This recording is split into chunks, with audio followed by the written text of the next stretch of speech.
This is Sindalah, Saudi Arabia's bold new venture in luxury tourism. A world-class marina, private villas, and a playground for the richest of the rich.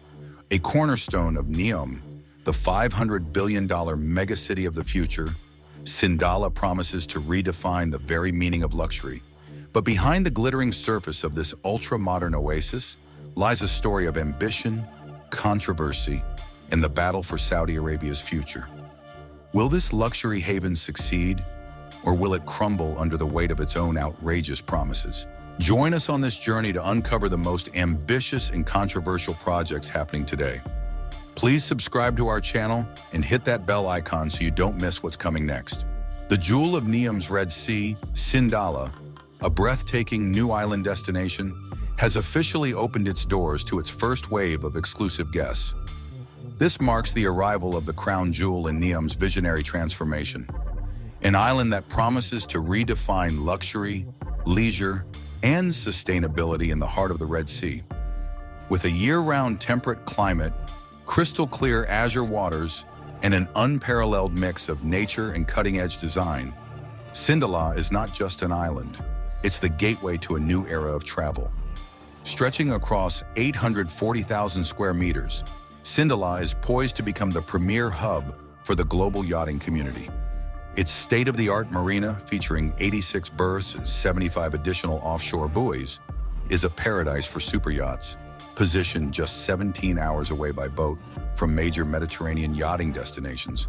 But Sindalah is more than just a marina. It's Neom's first physical showcase, a seamless fusion of natural beauty and futuristic design, offering world-class restaurants, luxury hotels, exclusive venues, and curated experiences that promise to captivate and inspire. With Sindalah's grand opening, over 3,500 jobs have been created, breathing life into the tourism industry, a key milestone in Saudi Arabia's Vision 2030. The Line City, The Line, a 170-kilometer-long futuristic metropolis that is to be built in the heart of the Saudi Arabian desert. However, behind this visionary facade lurk immense challenges. Enormous construction costs, environmental issues, human rights violations, and technological hurdles threaten to bring the ambitious project to its knees.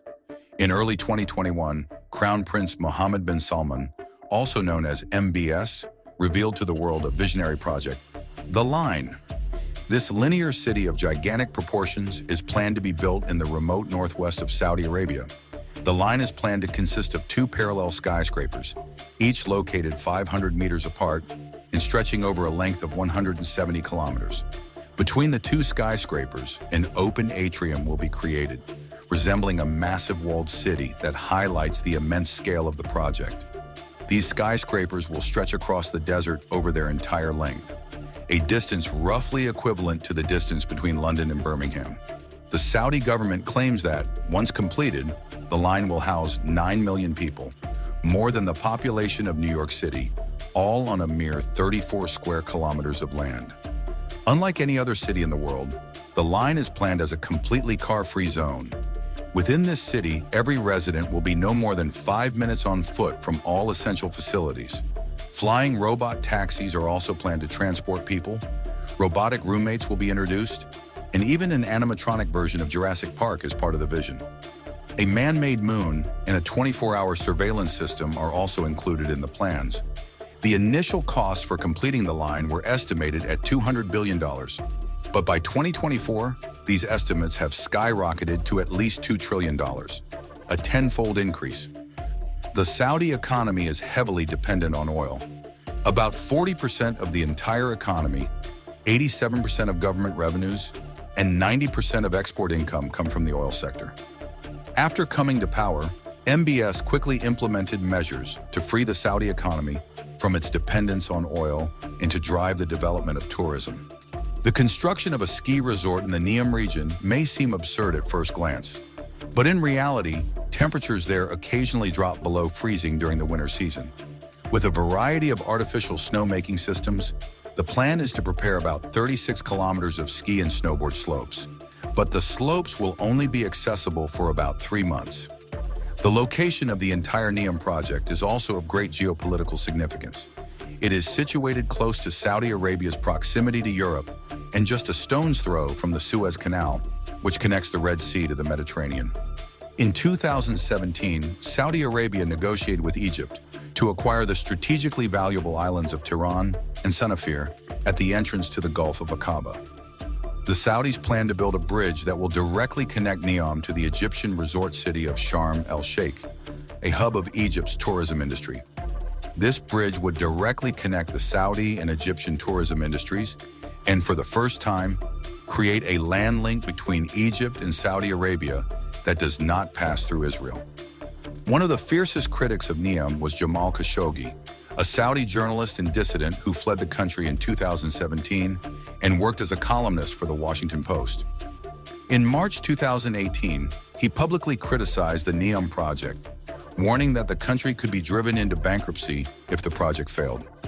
Just 7 months later, Khashoggi entered the Saudi consulate in Istanbul and disappeared without a trace. Later, the CIA released a report revealing that MBS had ordered a hit squad to murder Khashoggi inside the consulate and dismember his body. A major issue with this project is the underground train system, which is supposedly supposed to cover the entire 170 kilometers in just 20 minutes. For this to happen, the train would have to reach a constant speed of about 510 kilometers per hour, faster than any train ever built. The currently fastest train, the Shanghai Maglev, reaches a maximum speed of 431 kilometers per hour, which is significantly slower. The journey from one end of the line to the other would inevitably take much longer than the planned 20 minutes, and the trains could never reach the required speed. If the skyscrapers were built in a circle with the same ground level atrium, the diameter of the circle would be less than 7 kilometers wide. This would mean that two randomly selected people in the circle would only be about 2.9 kilometers apart, more than 10 times closer than in the linear structure. MBS is not interested in a circular design. Additionally, there's the question of how many elevators and escalators would need to be installed in the line to actually move people. For comparison, the One World Trade Center in New York has 73 elevators and occupies an area of 61,000 square meters. The One World Trade Center costs $3.9 billion. Applying these costs to the line suggests a potential budget of about $21 trillion, and that doesn't even include the crazy train system, the artificial moon, and the animatronic Jurassic Park. To even begin construction, hundreds of thousands of workers would have to be transported to the remote construction site. It is reported that Neom plans to spend at least $5 billion on building accommodations for construction workers before the actual construction even begins. The outer walls of the line are planned to be coated with a mirror-like material that reflects the desert landscape. Essentially, it will be a massive 170-kilometer-long and 500-meter-high mirror between the Red Sea and the Mediterranean. This region is a significant air highway for billions of migratory birds. A designer working on the project wrote, according to the Wall Street Journal, that a considerable number of birds would die as a result of the project, as many of them would crash into the giant mirror in the middle of their migration route. So far, Saudi Arabia has already signed construction contracts worth over $237 billion for Neom, but there has been little visible progress, aside from a 60-meter-long scar in the desert landscape that is only visible from space, as well as a few royal palaces and golf courses. The estimated total cost of $500 billion already exceeds 50% of the annual operating budget of the Saudi government and represents more than half of the Saudi sovereign wealth fund, which has a net worth of about $700 billion. To truly understand the magnitude of the challenge, it is worth considering the rise of the man whose tireless ambition made this project possible in the first place, Mohammed bin Salman. If you like this video, then hit the like button and share your thoughts about this mega project in the comments section below. Thanks for watching. See you in the next one.